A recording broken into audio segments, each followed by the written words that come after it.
Otep, bien-aimés frères et sœurs, vous connaîtrez la vérité et la vérité vous affranchira. Ça, c'est pas moi qui le dis, c'est la Bible qui le dit. Mais moi, je vous dis mieux. Vous connaîtrez la vérité historique, notamment celle de vos ancêtres kémites, et vous aurez une vision globale de ce que c'est que la vraie souveraineté politique. J'ajoute, vous reviendrez à la spiritualité africaine ancestrale et vous comprendrez les enjeux de l'indépendance économique. Et pour terminer, vous accepterez votre identité culturelle kémite et vous obtiendrez deux choses. La première, c'est la paix. La seconde, c'est le développement, à une condition. L'unité de toute l'Afrique noire, l'unité de tous les Noirs du monde entier.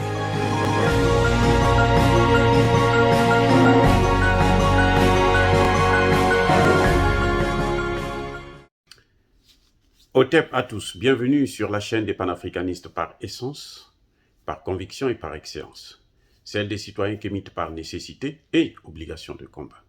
Nous sommes une chaîne qui n'est guidée que par nos ancêtres et rien que par les ancêtres qui appartiennent à l'égrégore du monde noir. Par conséquent, nous ne croyons en aucun Dieu venu de l'étranger.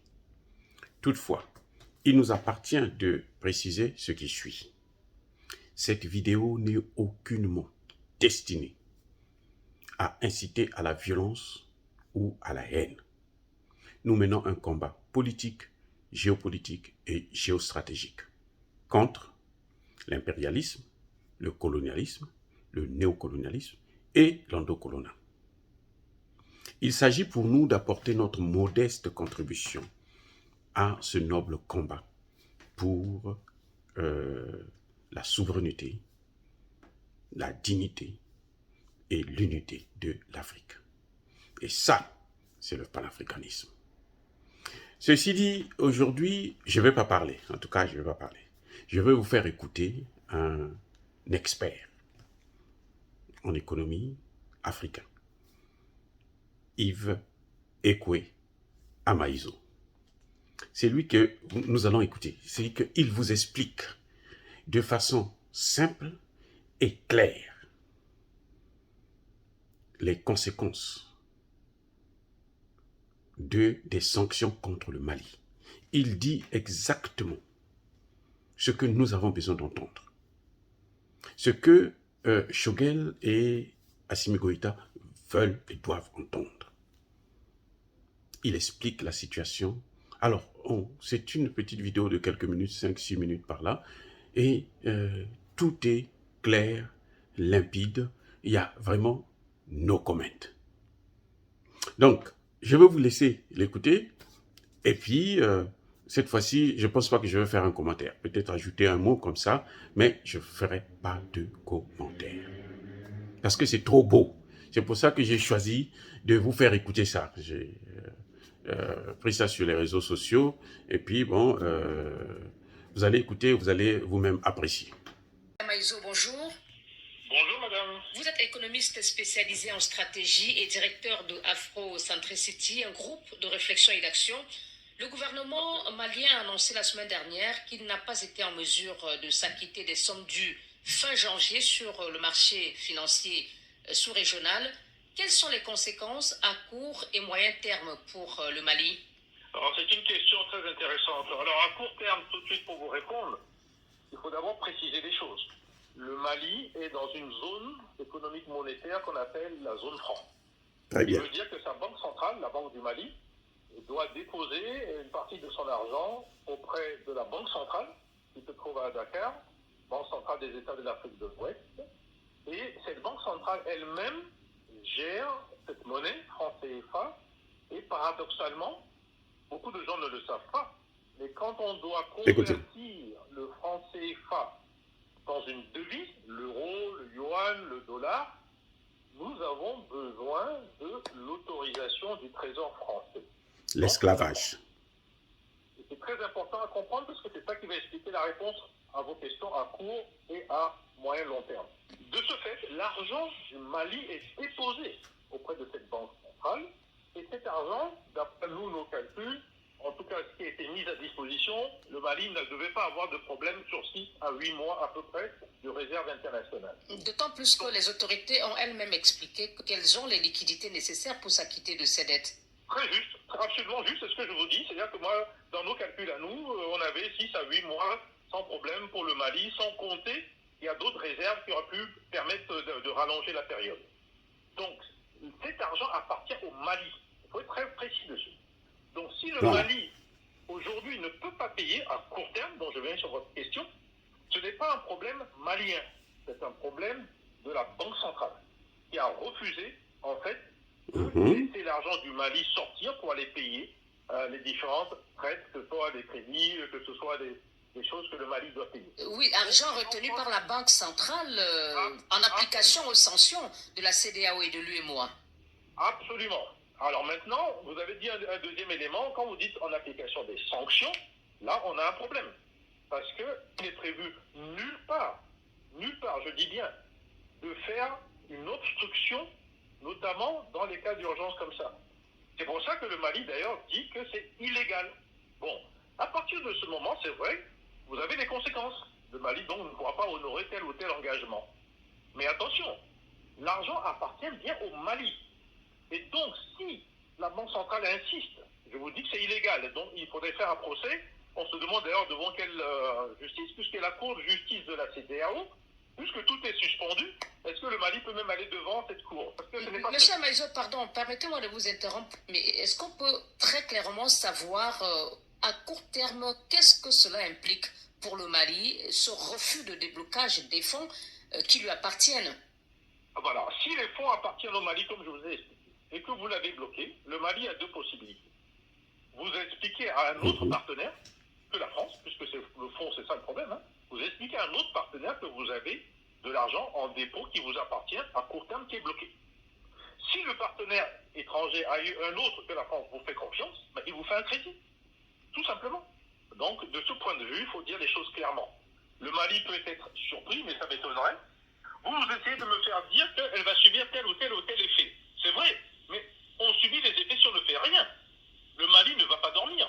Si je vous comprends bien, ce blocage des fonds maliens par la Banque centrale pourrait ne pas avoir de conséquences majeures sur le Mali si le gouvernement réagit vite? Absolument. C'est qui va se passer. Le Mali va chercher à trouver d'autres partenaires. Je vous invite à penser à la Chine, je vous invite à penser à la Russie, je vous invite à parler à la Turquie et je vous invite à parler de la plupart des pays arabes parce que le Mali, on n'oublie pas, c'est un pays musulman. Voilà. Le Mali est un frère des autres pays musulmans. Et dans ce cas-là, on ne prend pas d'intérêt. Ce qui veut dire qu'on va lui mettre de l'argent à disposition, entre guillemets, à un taux zéro, quelque chose, en tout cas, un taux vraiment modique. C'est-à-dire que le Mali va trouver plusieurs alternatives. Mais le Mali, c'est un État. Donc quand vous dites faire de confiance ou ceci, crédibilité, ça ne peut pas fonctionner parce que c'est l'État qui est en cause. Vous connaissez la dette des États-Unis. La France est à 115% de dette. Et pourtant, personne ne met en cause la crédibilité de la France, puisque la France est prête à payer. Dès que les conditions iront mieux, elle se débrouille pour vous payer. Sur la crédibilité, je pense qu'il n'y aura aucun effet. Parce que c'est un État qui s'engage. Donc l'État va trouver un moyen pour honorer, en tout cas, les engagements les plus urgents à court terme, voire à moyen et long terme. Et même trouver carrément une alternative. Ça peut aller très loin, hein. Ça peut être le début de la sortie du franc CFA. Je rappelle que la Mauritanie est sortie du franc CFA. Donc cette crise pourrait apparaître comme une opportunité pour le Mali de quitter la zone CFA? Justement, moi je ne parle pas d'opportunité, mais je parle même d'effet de levier. Voilà. Le résultat que ceux qui ont fait ça veulent obtenir va être le contraire.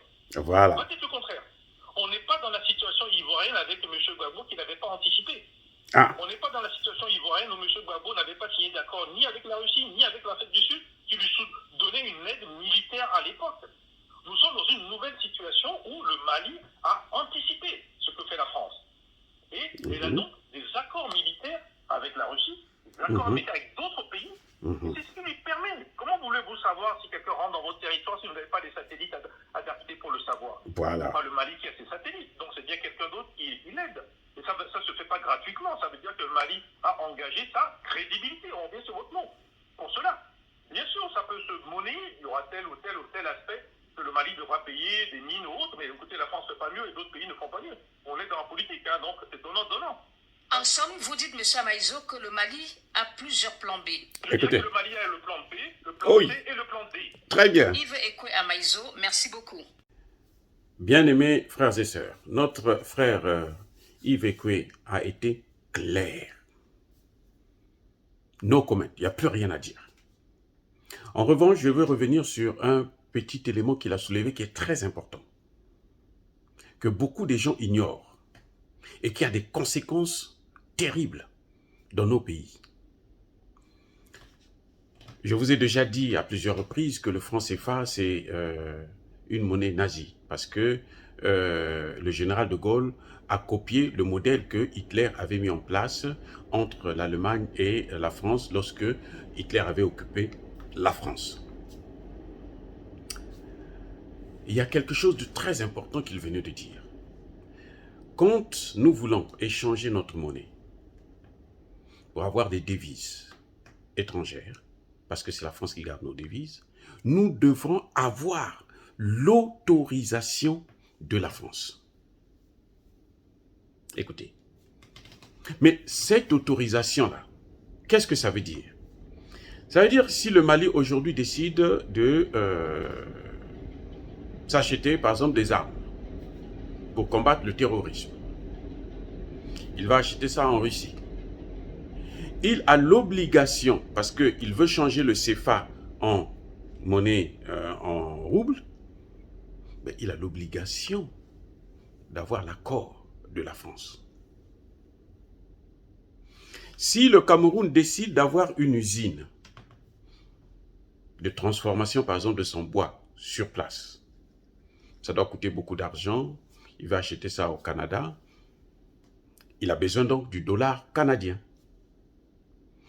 Pour qu'il puisse avoir le dollar canadien, il faut que la Banque de France lui donne l'autorisation. C'est-à-dire qu'il faut que la Banque de France puisse étudier le dossier du projet pour savoir si, si elle pense que c'est bon, on peut le laisser faire ça ou pas. C'est la France qui décide de l'avenir de nos pays. C'est ainsi que quand Pascal Lissouba au Congo, Brazzaville, il arrive au pouvoir, il décide de construire une usine de fabrication du sel. En fait, c'est une usine que les Français avaient mis en place au Congo. Et puis, après, au temps de Ngouabi, Ngouabi voulait nationaliser l'usine. Ils ont donc saboté cette usine-là.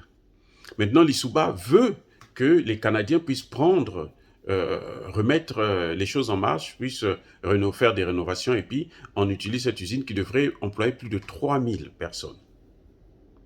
La France a refusé. La France a refusé. Et Lissouba a passé 5 ans, il n'a pas pu réaliser ce projet. À moins d'avoir des accords, comme font aujourd'hui beaucoup de pays africains, de faire en sorte que, avec la Chine, on vous donne les matières premières pendant tant d'années, et puis vous nous construisez telle route. Voilà comment les Africains de la zone CFA arrivent à contourner cette signature de la France. Mais ça coûte plus cher, parce que les partenaires demandent, puisque c'est les matières premières qu'ils vont prendre, automatiquement vous payez plus cher que si vous avez des liquidités. Et c'est ça qui entraîne le sous-développement africain. Quand un pays de la zone franc veut développer un projet qui peut nuire aux intérêts de la France refuse systématiquement. Et ce que j'ai oublié de vous dire, c'est que, en fait, cette autorisation-là, il faut prendre ça plusieurs mois à l'avance, peut-être même 1 an ou 2 ans avant. Le temps que eux, les Français, étudient le dossier, la faisabilité, et ils vont voir si eux-mêmes, ils ne peuvent pas venir réaliser ça. Et là, quand ils vont réaliser ça, écoutez, ils vont vous demander 3-4 fois le prix que ça devrait coûter. On l'a vu, une route qui coûte 50 millions, Ben, la France, avec la Chine, la France va vous construire cette même route avec 200 millions, 300 millions. Donc, le franc CFA, pour cet effet-là seulement, devient un frein au développement du continent africain, notamment dans les zones, les pays francophones. C'est un frein incroyable. Et que il faut absolument sortir de cette zone. Absolument. Si on veut le développement, on doit sortir de la zone. Donc, vous n'écoutez pas ce que dit Macky Sall, Alassane Ouattara et les autres. Non, le franc CFA ne nous arrange pas du tout. Et sans compter le fait que quand nous utilisons le franc CFA, ils prennent 50% de nos devises. OK. Mais ce n'est pas 50% seulement. En réalité, le fait que c'est eux qui fabriquent notre monnaie, nous devons ajouter 15%. Donc ça fait 65% déjà. Et nous avons un impôt que nous payons. Eh oui, du fait que nous utilisons cette monnaie, c'est autour de 9%, 9 et quelques. Donc, c'est plus de 75%, environ 75% que nous donnons à la France. Donc, et ça fait que quand nous vendons nos matières premières, la France prend 75% de ce prix-là. Si on a vendu pour $100, la France prend $75 et puis elle nous donne $25. Débrouillez-vous avec ça. Et ce qui est pire, c'est que lorsque nos pays viennent s'endetter en France, c'est les réserves que nous déposons là, c'est ça qu'elle nous donne et que nous devons lui rembourser avec un taux d'intérêt défiant toute concurrence. Donc, elle nous escroque, c'est une escroquerie mais alors grave, et il faut absolument, c'est une opportunité pour le Mali, pour le Centrafrique, de sortir de la zone franc et les autres pays vont suivre. Parce que nous ne pouvons pas continuer avec ça. New Deal ou pas, c'est-à-dire que la sortie du franc CFA, c'est ça, en fait, c'est ça qui devrait être le deal. La sortie du franc CFA. Quand on nous laisse obtenir notre souveraineté monétaire. Parce que sans la souveraineté monétaire, on ne peut pas le développement, c'est un leurre. On reste toujours esclave de la France. Fin de citation. Dire ça, c'est inciter à la haine ou à la violence? Non. C'est la compréhension de notre situation. Ça, c'est un problème important que notre frère venait de soulever. Et nous avons vu aussi que, en fin de compte, ce qu'il a expliqué, et j'aimerais qu'on comprenne ça très bien, les sanctions contre le Mali sont sans effet. C'est sans effet. Si le Mali prend des dispositions, lui dit que le Mali a pris des dispositions, je suis d'accord avec lui parce que on le voit, notamment pour les bases militaires, hein, Barkhane, la sortie de Barkhane, elle est inévitable. Lorsqu'on demande déjà la révision des accords de défense, ça veut dire que Barkhane ne peut plus exister. Puis ces accords de défense-là sont caducs. Donc, la suite, ça va être maintenant le franc CFA. Et là, Assimi Goïta aura tout fait. Après que la sécurité soit établie, on peut organiser les élections. Il ne peut pas avoir des élections dans un pays qui est colonisé. Non, sans l'indépendance du pays, il n'y a pas d'élection parce qu'il y aura toujours ingérence et ce sont ceux-là qui nous colonisent qui auront le contrôle, qui vont placer la personne qu'ils veulent. Voilà, ce sont ces pays-là qui vont le faire. Ça, il n'y a rien à faire. Voilà, bien-aimés frères et sœurs, ce que j'avais ajouté sur la thèse de notre frère Ekwe qui est fantastique. Il n'y a rien d'autre à dire, j'ai dit.